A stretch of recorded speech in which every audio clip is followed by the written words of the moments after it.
डिलिव्हरीनंतर tummy flat करण्याच्या प्रवासातला आज आहे आपला दिवस 6वा. मी आहे सुजाता आणि आज आपण बघणार आहोत ग्लूट ब्रिज. ही जी एक्सरसाइज आहे त्याच्यामुळे आपला जो पाठीचा कणा आहे तो मजबूत, त्याच्या आजूबाजूचे जे स्नायू असतात ते मजबूत व्हायला मदत होते. तर चला बघूया कसे करायचे.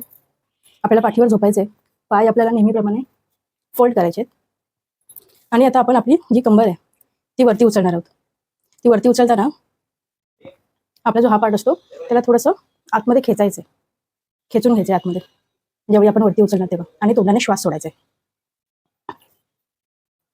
अशा पद्धतीने ही जी आहे एक सरळ रेष आली पाहिजे.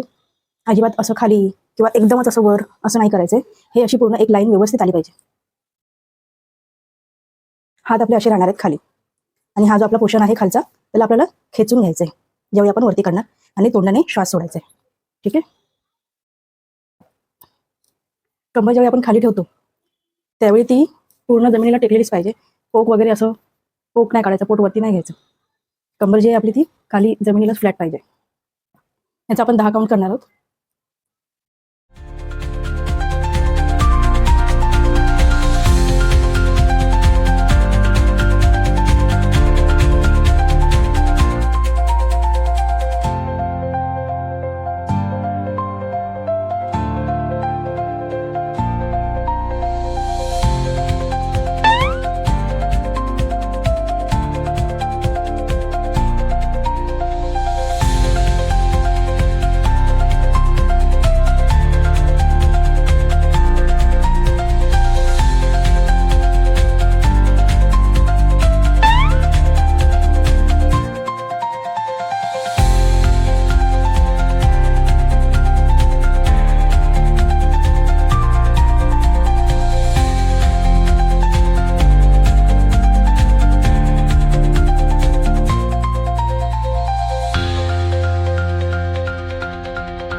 लक्षात ठेवायचं, आपल्या मानेवरती जास्त जोर येता कामा नये. जो पण काय प्रेशर आपल्याला लावायचा आहे तो ह्या भागामध्ये लावायचा आहे. आपले खांदे किंवा मान याच्यावरती जास्त प्रेशर नाही द्यायचे.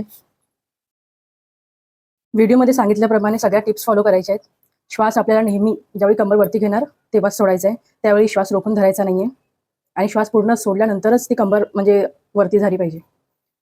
कसा वाटला व्हिडिओ मला नक्की कमेंट करून सांगा. तुमच्या डिलिव्हरीला किती टाइम झालाय आणि तुम्हाला डिलिव्हरी झाल्यापासून काय प्रॉब्लेम होतोय हे मला कमेंटमध्ये नक्की सांगा. पुन्हा भेटू आपण एका नवीन व्हिडिओमध्ये नवीन एक्सरसाइजसह. तोपर्यंत सबस्क्राईब केलं नसेल तर करून घ्या, लाईक करा. थँक्यू.